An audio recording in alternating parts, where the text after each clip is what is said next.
وياكم طريقة عمل كيك الفراولة.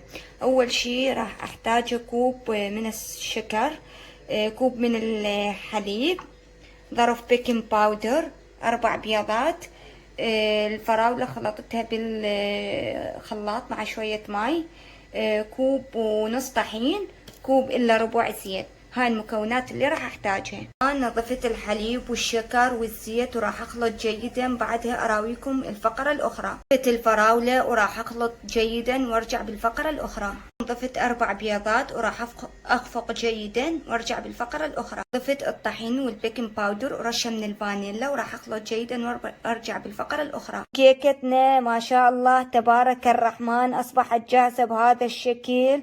ما احكي لكم على الطعم والريحة، فشي خرافية. انصحكم بتجربتها، كيكة جدا هشة وروعة وطيبة وبمكونات بسيطة وسهلة. انصحكم بالتجربة، ولانه ابن اختي ما قدر يصبر فلذلك طلعت بهذا الشكل التقطيع مالتها، لكن الطعم والشكل فشي. ساكم الف عافية.